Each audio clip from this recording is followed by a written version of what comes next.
hay nay yang sabau sabau hay na tana na ho tana ge jane na hawaya Alors on en vient à ho présent, hay. Jean-Pierre, à un événement qui a été important pour toi quand tu résidais à New York, c'est, et que chacun de nous a en tête, c'est le 11 septembre 2001, Oui, que tu as vécu comme un traumatisme profond, comme tu l'écris toi-même, et qui semble t'avoir durablement influencé dans ton travail. Puisque à ce moment-là, tu évoques, tu l'écris, la nécessité d'un effet guérisseur après un tel traumatisme. Et alors, tu élabores des codes nouveaux à partir de ce moment-là, je l'ai lu, et parmi ceux-ci, j'ai noté, je cite, trouver l'unité pour échapper à toute dualité conflictuelle. Alors, est-ce que tu pourrais préciser ça? J'avais noté dans ton travail Beauty is Energy, oui, la présence à la fois de la porteuse d'offrande égyptienne qui est symbole de paix, oui, oui, et en même temps de l'écorché aztèque, voilà, symbole de violence. oui. Comment se réalise l'unité face à cette dualité? Ah, c'est un peu compliqué. Mon travail, justement, c'est de mettre ensemble les opposés, de les confronter, mais dire que tout est dans l'humain, de toute manière, la violence est le plus grand amour, la plus grande volonté de guérir le monde. Et justement, c'est cette femme égyptienne, elle est écorchée. Mais les deux ont leur fonction dans le monde. Je ne crois pas du tout au diable ni au Dieu, mais je crois à la symbolique des choses. Et donc de voir cette femme égyptienne qui régénère le monde et qui nous accompagne, et ce prêtre aztèque qui d'un autre côté régénère le monde à sa manière en créant des sacrifices humains, il régénère aussi le monde. Et il faut accepter les deux parties des choses. Et la violence est parfois nécessaire dans la nature, on le voit. Ouais. Et cette dualité, c'est la dualité masculin-féminin aussi. Oui. Oui, Mais je ne suis pas trop dualiste dans ma pensée. j'ai bien compris que tu Oui. ne l'étais pas. Hein? Non, mais bon, Hein? oui, Oui, oui, oui, oui, oui. oui. Mais Mais dans cette être... série, oui, on peut penser, oui, que parce que cette violence incroyable de la guerre, parce que j'ai eu la chance, heureusement, de ne pas connaître de guerre. Bien sûr, nos ancêtres, enfin nos pères, nos grands-pères ont connu les deux guerres mondiales. Et donc, c'était une génération qui, à ce moment-là, n'avait pas connu ça. Et je pense que le 11 septembre à New York, c'était un état de guerre. Et ça m'a choqué. Et peut-être, ça m'a fait comprendre mon rôle d'artiste, qui était peut-être d'apaiser un peu le monde et d'être plus violent en montrant la vie, la beauté de la vie, quoi. Plus pertinent. Je veux dire, montrer la sexualité, le monde qui se régénérait. D'accord, Ouais. d'accord. Mais cette violence du 11 septembre 2001 que tu as vécu comme un état de guerre finalement, Ouais. ce qui est véritable, ce qui est vrai, ce qui est tout à fait réel, cette, cette violence, tu penses qu'elle est en l'homme, en chacun de nous. Bien sûr. Tu penses qu'elle est en chacun de nous. Mais l'aspect guérisseur dont témoigne cette prêtresse égyptienne, hein, c'est Oui, oui, ça, oui, oui, oui. hein, la porteuse d'offrande, Oui, c'est un beau mot d'ailleurs, hein, oui, porteuse oui. d'offrande. Euh, Tu penses que cette capacité, moi je suis médecin, je fais partie du soin, je fais partie Voilà. des gens qui soignent. Oui. Et pour moi ça a beaucoup d'importance. Bien sûr, oui, oui, oui, oui, oui.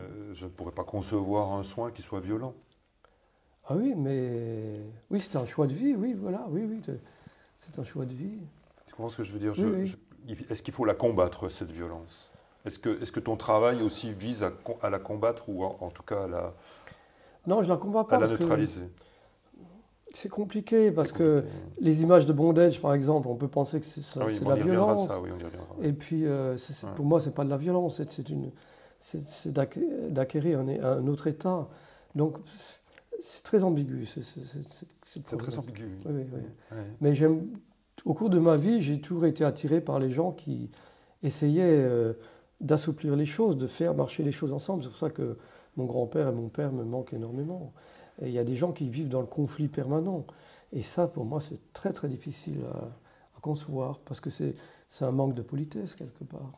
Ah oui, c'est ça. C'est-à-dire que, oui, tu penses qu'il y a beaucoup de gens qui vivent dans le conflit permanent. C'est-à-dire Ah oui, qu'ils sont oui. partagés. Voilà. Ils sont partagés entre deux tendances Oui, ça les déchire, quoi, en Et fait. sans être manichéen, mais il y a des gens qui sont complètement timbrés. Je dirais. Oui, oui, d'accord. Une violence, oui. Oui. Oui, oui, Une- oui, bien sûr, bien sûr. Oui, oui, ça, je suis d'accord avec cette idée-là. Je suis d'accord avec cette Et idée-là. pour être bien, il faut quand même être dans une structure qui est bien, la famille soit bien, que la société soit bien. On voit aujourd'hui, les gens ne sont plus bien. Tu vois, les gilets jaunes, ils sont dans une situation de détresse Bien sûr, absolue. c'est la réalité. Ouais. Et face à ça, l'art est fondamental. Voilà. Mais le problème, c'est que l'art va aussi dans cette direction de destruction. Parce qu'on parle du 11 septembre, moi je vais vous raconter une anecdote dont j'ai peu parlé, et dont je vais parler à ma prochaine conférence à Remiremont. C'est-à-dire que le 11 septembre, c'était un mardi, Oui. et il y avait une exposition qui était prévue au Centre culturel suisse, et l'équipe d'artistes avait prévu l'angoisse du pilote d'avion au moment de son crash. Donc coïncidence, donc c'était une expo magnifique. Et c'est con, parce que moi, ces gens-là sont des cons. Hein. Donc ils avaient déjà démonté des avions dans le centre culturel suisse, c'est-à-dire que c'était en ruine. Et alors, au 11 septembre, la ruine était là, dans la rue. Dans la rue. La fumée, il y avait des tanks, les camions de pompiers écrasés, des grabats partout, parce que le centre culturel suisse, c'est à Canal Street, c'est à 1 ou 2 kilomètres de World Trade Center. C'est tout proche. Et je dis à un copain Miguel, je dis tiens, il y a le jeudi suivant, il y a le vernissage, c'est à dit d'y aller. Et Miguel avait échappé au World Trade Center, il avait respiré la poussière. Oui, tu m'en as parlé dans ton Et texte. donc, je dis tiens, ça te dit d'aller là-bas. Et les artistes, je pense, c'est des gros cons, c'est des fascistes, ces gens-là. Ils ont enlevé les avions qui étaient détruits. Ils ont détruit des mobylettes. Et l'expo s'intitulait « L'angoisse du gars quand il va se cracher en mobilette ». Et il faut dire que l'art contemporain, c'est ça aujourd'hui. C'est des gens, mais qui n'ont aucune notion de l'autre. Parce que imagine-toi déjà enlever les gravats d'avions déjà qu'ils avaient déjà écrasés dans leur galerie. Ils avaient tout démonté, je ne sais pas, ils ont emmené les avions de Suisse ou pas. So what, on s'en fout. Et ces cons-là avaient démonté, alors que tout le monde était complètement... mais effarés de l'événement, cette équipe d'artistes, avec le directeur, ont démonté des mobylettes dans l'espace. Et ils ont fait l'expo. Et ils ont changé le nom. Ils ont changé de nom. Et moi, je serais un artiste comme ça, j'aurais pensé l'angoisse du gardien de but au moment du penalty, ça, l'angoisse. Ok, mais moi, j'aurais rempli la galerie de fleurs. C'est honteux. Et l'art contemporain, c'est ça, mais toujours. Et ces gens-là, et le mec est devenu directeur du centre du Palais de Tokyo à Paris. Il a fait ce qu'il fallait.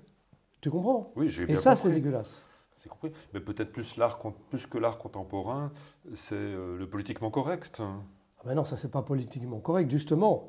C'est Bah. parce que c'est pas politiquement correct qu'ils ont eu cet impact-là. Mais ils auraient dû être emprisonnés, ces gens-là. Mais ils sont sortis de l'humanité. Moi, c'est inconcevable de faire ça. Avec mon ami Miguel, il pleurait. Moi aussi, on s'est barrés. Je dis, c'est pas possible. Oui, tu l'évoques dans tes textes. C'est terrible. Oui, voilà. Donc voilà, le 11 septembre. Le 11 septembre. Heureusement, mon ami Bruno Delinger, qui a écrit un livre là-dessus, s'en est sorti.